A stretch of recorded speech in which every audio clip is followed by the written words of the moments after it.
Let's move on to something else that's causing all of us trouble and the government's not really doing anything much about, and that is the cost of living crisis, of course.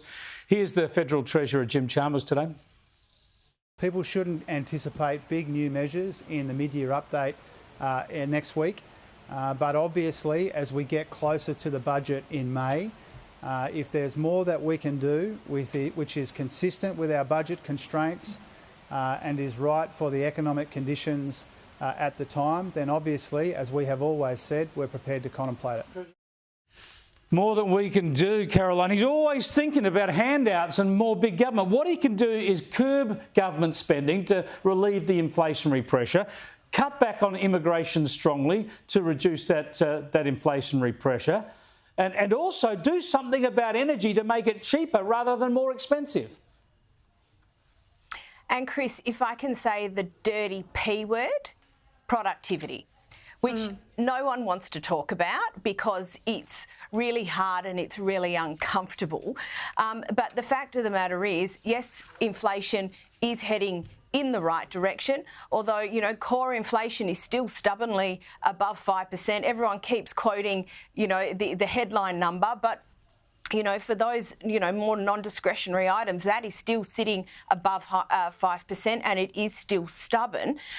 We have got not only federal government spending, but also state government spending. And we've seen plenty of reporting of that in the media where you've got those two layers pumping out cash everywhere. And almost in a sense, you know, I almost feel sorry for the federal government because I feel like the states. I know, listen to me, guys. But the state governments are going for gold, and you look at Anastasia Palaszczuk handing out cash left, right, and centre. Well, it all compounds. So you know, Jim Chalmers can talk a big game about budgetary restraint, but if you've got premiers out there who are handing out cash left, right, and centre, it doesn't matter what you say.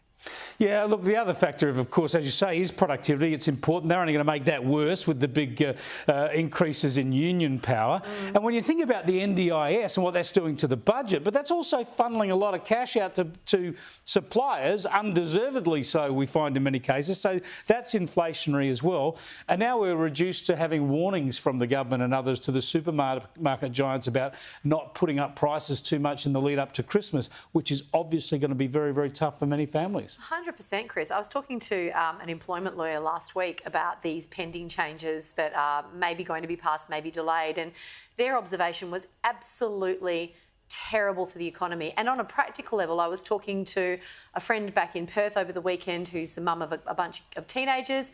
One of them went to try and get a part-time job or a casual job, you know, going into year 12, lots of study, lots of things.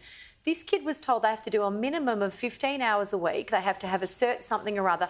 It was something like a Macca's job or something like that. Not Macca's specifically, but the kind of job you and I had as kids. You can't do...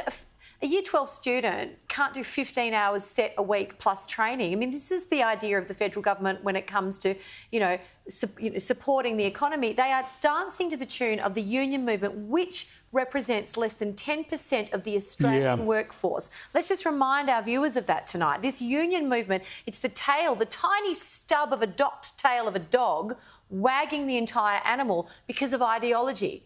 Their policies are a disaster. Mr. Chalmers, respectfully, is out of his depth. He looks like a nervous schoolboy every time he fronts a camera because he doesn't have the answers and the economy is showing it. And as you say, the tail is wagging the dog. The union movement 100%. Is wagging the dog, as it always will with the Labor Party. It is tragic for the country.